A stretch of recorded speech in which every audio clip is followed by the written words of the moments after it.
পৃথিবীর চতুর্কোণায় ছড়িয়ে আছে রহস্য, আর মানুষ জন্ম থেকেই রহস্যের প্রতি প্রবল আকর্ষণ বোধ করে। আর তাই আজকে আমাদের এই ভিডিওটি সেই আকর্ষণকে কেন্দ্র করে। বর্তমানে পৃথিবীতে এমন অনেক জায়গা আছে যেখানে সাধারণ মানুষ কখনোই প্রবেশ করতে পারবে না, শুধু তালিকাবদ্ধ হাতে গোনা কয়েকজন মানুষ সেখানে যেতে পারবে। এই জায়গাগুলোর নিরাপত্তা খুবই কঠোর, সেখানে যাওয়া তো দূরের কথা, খুব কম মানুষই জানেন এইসব জায়গার কথা।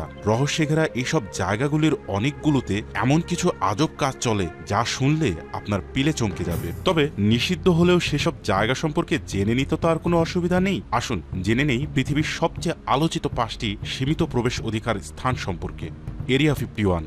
পৃথিবীতে মানুষ সৃষ্টি দুর্লভ জায়গাগুলোর মধ্যে প্রথম কাতারেই থাকবে আমেরিকার নাভাডা অঙ্গরাজ্যের সামরিক স্থাপনা এরিয়া 51। এই এলাকায় সাধারণ মানুষের প্রবেশ সম্পূর্ণ নিষিদ্ধ। দুর্ভেদ্য বেষ্টনী ঘেরা এই ঘাটির প্রবেশপথে লেখা আছে, সংরক্ষিত এলাকার দিকে প্রবেশের চেষ্টা করলে তাকে গুলি করা হবে। তাই এই জায়গাটিতে নিয়েই বিশ্ববাসীর কৌতূহল সবচেয়ে বেশি। কি আছে এর ভেতরে, কি বা এমন কাজ করা হয় এই ঘাটিতে যার দ্বারা সেখানকার তালিকাভুক্ত কর্মীদের ছাড়া আর কাউকেই সেখানে ঢুকতে দেয়া হয় না? এমন প্রশ্ন বিশ্ববাসীর মনে ঘুরপাক খাবে, এটাই স্বাভাবিক। এরিয়া 51 এমন এক সামরিক ঘাঁটি যেখানে কর্মীরা সরাসরি প্রেসিডেন্টের কাছে দায়বদ্ধ। এরিয়া 51 এর ভেতরে আজ পর্যন্ত বেসামরিক কেউ ঢুকতে পারেনি। যদি কেউ ঢুকেও থাকে তাহলে তিনি ফিরে এসেছেন লাশ হয়ে। এরিয়া 51 এলাকাটিতে আমেরিকার সরকার এতটাই গোপন করে রেখেছিলেন যে আমেরিকা ও সোভিয়েত ইউনিয়নের মধ্যকার স্নায়ুযুদ্ধ চলাকালীন সময় এটি সম্পর্কে সোভিয়েত ইউনিয়ন বারবার অভিযোগ করা সত্ত্বেও এর অস্তিত্ব স্বীকার করেনি ওয়াশিংটন। অবশেষে 18 আগস্ট 2013 সালে প্রথমবারের মতন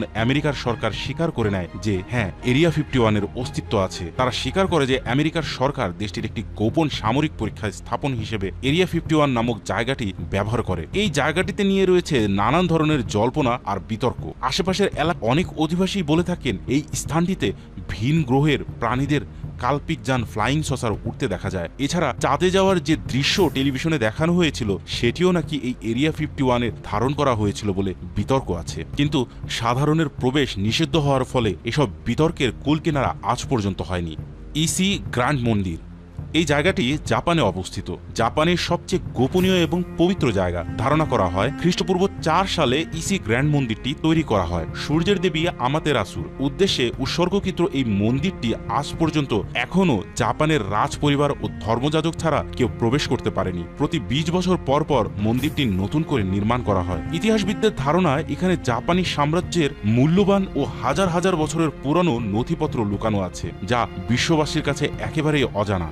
জাপানের রূপকথার বহু প্রচলিত পবিত্র আয়না এই মন্দিরেই রয়েছে বলে জনশ্রুতিতে রয়েছে। কথিত আছে এই আয়নায় নাকি অতীত, ভবিষ্যৎ আর বর্তমান দেখা যায়। কিন্তু মন্দিরে কারো প্রবেশ অধিকার না থাকায় সেই জনশ্রুতির সত্যতা যাচাই করা আজও সম্ভব হয়নি। জাপানের রাজ পরিবার থেকে কখনো এই পবিত্র আয়না সম্পর্কে বিস্তারিত কিছু জানানো হয়নি, তাই আজও অমীমাংসিত রয়ে গেছে এই পবিত্র আয়নার রহস্য। Club 33 of Disneyland.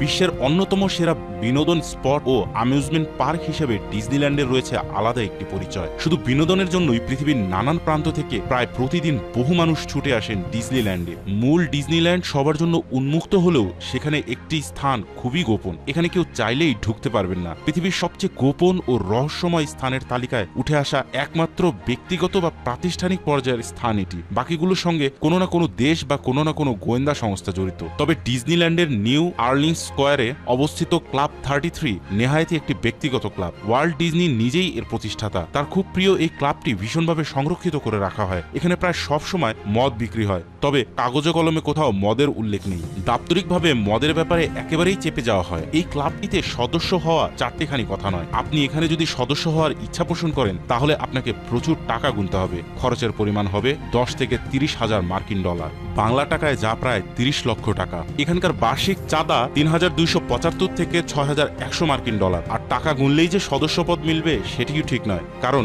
আজকে আবেদন করলে সবকিছু যাচাই বাছাই শেষে যদি রেজাল্ট পজিটিভ হয় তাহলেও এখানকার সদস্য হতে প্রায় 14 বছর সময় লাগবে। সাধারণ জনগণ ও অন্যদের জন্য এই জায়গাটির প্রবেশ একেবারেই নিষেধ। এমনকি আইন শৃঙ্খলা বাহিনীও এখানে সুনির্দিষ্ট কাজ ও সুনির্দিষ্ট অনুমোদন ব্যতিরেকে প্রবেশ করতে পারবেন না।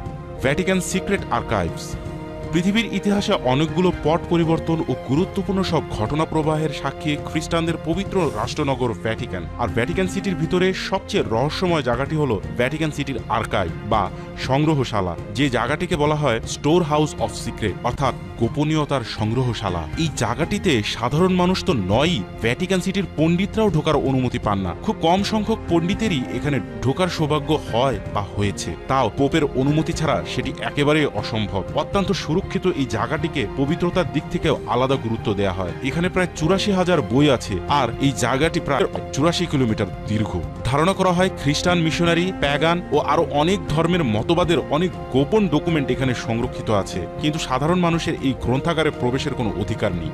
মস্কো মেট্রো 2 বিশ্বের অন্যতম রহস্যময় ও গোপনীয় শহর হিসাবে পরিচিত রাশিয়ার মস্কো মেট্রো 2। কেন এটি রহস্যময় ও গোপনীয় শহর সেই সম্পর্কে সাধারণ মানুষের কোনো পরিষ্কার ধারণা নেই। স্পষ্ট করে বললে এটি পৃথিবীর সবচেয়ে বড় আন্ডারগ্রাউন্ড সিটি, পুরো একটি শহর, অথচ কারো জানা নেই এখানে কারা থাকে, কি করে, অথবা দেখতে কেমন ইত্যাদি। তবে স্থানটির অস্তিত্ব মোটেও স্বীকার করে না রাশিয়ান সরকার। এই স্থানটি নিয়ে রাশিয়ার চরম গোপনীয়তা অনেককেই কৌতূহলী করে তোলে। ধারণা করা হয় রাশিয়ার গোপন তৎপরতাগুলোর অনেক কিছুই এখান থেকে পরিচালিত হয়, তাই রাশিয়ান সরকার কোনো মতেই চাইবে না পৃথিবীর কাছে সেগুলো প্রকাশ হয়ে পড়ুক। এই কারণে পুরো জায়গাটিকেই কোনো প্রকার স্বীকৃতি না দিয়ে অস্তিত্বহীন করে রাখাটাই বুদ্ধিমানের কাজ মনে করে কর্তৃপক্ষ। ধারণা করা হয় আন্ডারওয়ার্ল্ড সিটিটি তৈরি হয়েছিল স্টার্লিনের আমলে, আর এখান থেকে রাশিয়ার গোয়েন্দা সংস্থা এফএসবি তাদের সমস্ত কর্মকাণ্ড পরিচালনা করে। আন্ডারওয়ার্ল্ড সিটির অস্তিত্বে বিশ্বাস করে এমন মানুষের দাবি এই আন্ডারওয়ার্ল্ড সিটি ক্রেমলিনের সঙ্গে এসএফবি হেডকোয়ার্টারের সংযোগ স্থাপন করে আছে। এই ছিল আমাদের আজকের আয়োজন। জানি না আপনাদের কৌতূহলী মনের কিছুটা খোরাক দিতে পেরেছি কিনা। আপনাদের ভালো লাগলে আরও এমন ভিডিও নিয়ে আমাদের এই রহস্যময় পর্ব সাজাবো। ভিডিওটি কেমন লাগলো দয়া করে আমাদের কমেন্ট করে জানাবেন। আপনার কাছে অনুরোধ, ভিডিওটি ভালো লাগলে লাইকে ক্লিক করবেন, আর আমাদের চ্যানেলে সাবস্ক্রাইব করার পর বেল আইকনে ক্লিক করে আমাদের এই পরিশ্রমের মূল্য দেবেন। আপনাদের কাছ থেকে এই পাওনাটুকুই আমাদের পরবর্তী কাজে উৎসাহ যোগাবে। এবারের মতন বিদায় নিচ্ছি, ধন্যবাদ।